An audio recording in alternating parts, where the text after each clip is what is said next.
A lot of fighters faced losses in 2025 this year in the UFC. Not every loss is the same, as some losses barely slow down fighters, while some losses completely change careers. In today's video, we're going to be discussing the most devastating losses in 2025, from least damaging to the ones that changed everything. So let's get into it.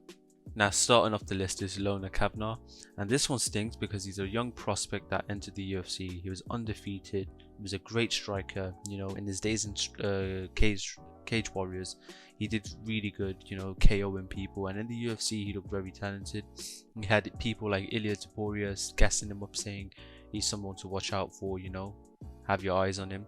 But in his fight with Charles Johnson, he let his guard down and was punished for it, as he got brutally KO'd in the second round, which was quite devastating at the time. But when you weigh out everything into consideration, you can see that he's a young guy. He can still come back from this and make the adjustments that are needed and do well in the future. I mean, look, for example, you can see Joshua Van. Both faced the same opponent, both were KO'd by Charles Johnson, and look at Joshua Van now. He's now the champion of the flyweight division. So I'd say with Lona Kavanaugh, it's not as devastating, as he can make a comeback and succeed in the future. Next fighter is Gene Silva, and Gene Silva is on the list because yes, he was someone to look out for up until the fight with Diego Lopez, where he got brutally KO'd by that elbow. He wasn't really doing that bad in the fight and was doing pretty decent on the feet, but his emotions got the better of him and he didn't fight smart. With Gene Silva, I would say that he can come back from this. He's a very talented fighter in that division specifically, and I can see him one day challenging for the belt and trying to become a champion. So I'd say yes, it was quite a brutal KO for Diego Lopez to land on Gene Silva, but at the end of the day, he can still make the adjustments, fix his errors, think more critically and less emotionally in fights, and one day be a challenger.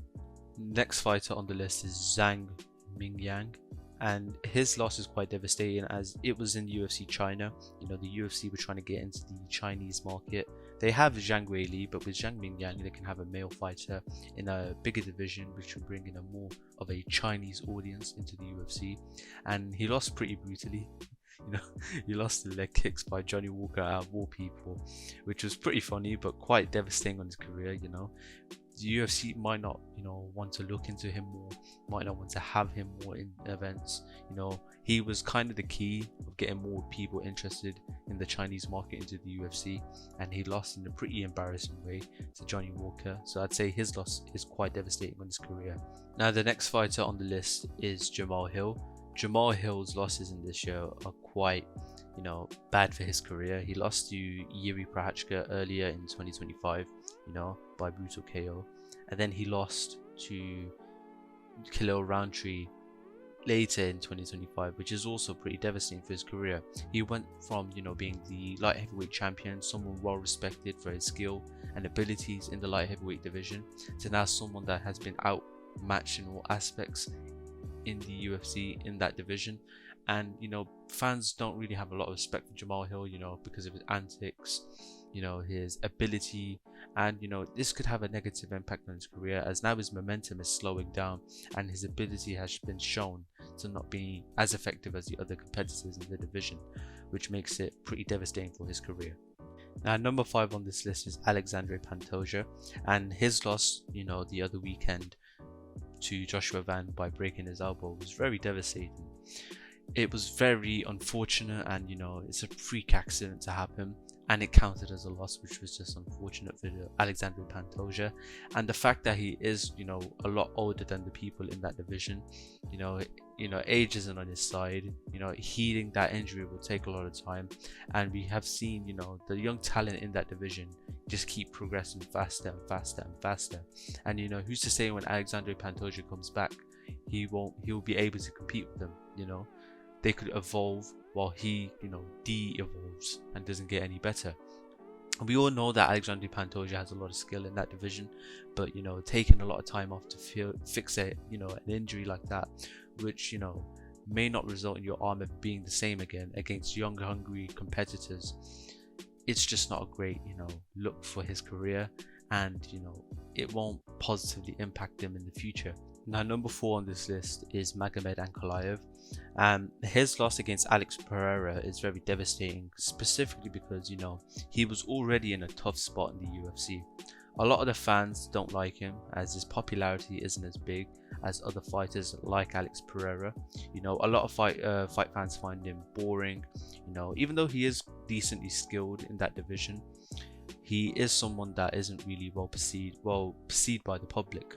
Him winning the first fight against Alex Pereira and securing the belt really did help his career, as being in the background for a lot of your career, not getting title shots and being ignored, that does have a negative effect on you. So when you finally obtain the belt and be the one that makes the decisions and be the person that everyone wants to fight to get the belt, has a positive reflection on your career.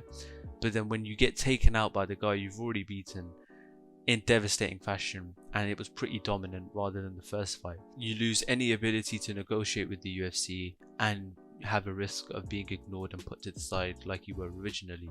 You get hated on by all the fans and mocked constantly, and now you become someone who just fades into the background and gets pushed aside whilst the champion does whatever he likes, which you now won't be able to do. The third fighter on the list is Charles Oliveira. This fight that he lost against Ilia Topuria this year in June of 2025 is very, very devastating for him. It impacts his career negatively in a massive way, as it identifies the fact that Charles won't be able to become a champion again in the lightweight division. He has to face people like Ilia Topuria, which he lost brutally via KO. He'll have to face Arman Tsarukyan, which he lost already to. The top people in that division who are close to the belt and obtaining the belt and who have the belt are proven to be better than Charles Oliveira, and he doesn't really have that ability to beat them, as we've seen that he lost against them. Although the fight with Arman was close, he did lose. So I don't really see any way of Charles Oliveira beating the likes of Ilia Topuria, and he'll have to just be put aside to the BMF belts. He's gone to the point where he was a champion and someone that was a force to be reckoned with, taking out Dustin Poirier, Justin Gaethje. But when you look at the evolution in terms of competitors and fighters like Ilia Topuria and Arman Tsarukyan, Charles just can't keep up with them. These younger guys are better than him in terms of skill and ability, which is sad to say as a Charles Oliveira fan. Someone that brought a lot of entertainment is now destined to the fact that he will never become a champion again and will have to fight for belts like the BMF belt, like for example Max Holloway, someone that was great in the featherweight division but no longer can be a champion there, hence why he just fights for the BMF belt. Number 2 on the list is Israel Adesanya, specifically his loss to Nasruddin Imavov. Getting brutally KO'd by Imavov showed us the fact that Israel Adesanya has always lacked a fundamental issue in his boxing. His defense when it came to boxing was just never there, and being a quick kickboxer and being intelligent when it came to kickboxing did help him in his younger days. But now that he's getting a bit older, the competition is getting a lot more better in the middleweight division than it was before. Back then you had the likes of Paulo Costa, you had Marvin Vettori at one stage.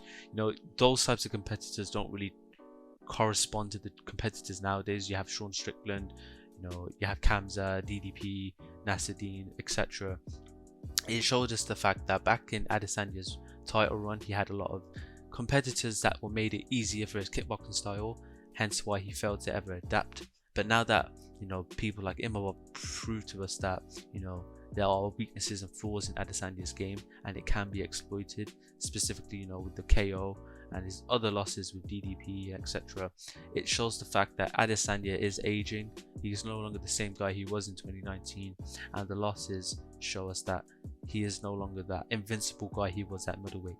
He's now getting older, his ability is sort of decaying, and his weaknesses are getting more exposed now, which shows the fact that he will no longer ever be able to become a champion again in the UFC and be beaten by the younger, more skilled opponents that he will face. Now, the number 1 devastating loss in this year is Leon Edwards against Carlos Prates. This fight really showed us that Leon is not the same Leon he was 3 years ago.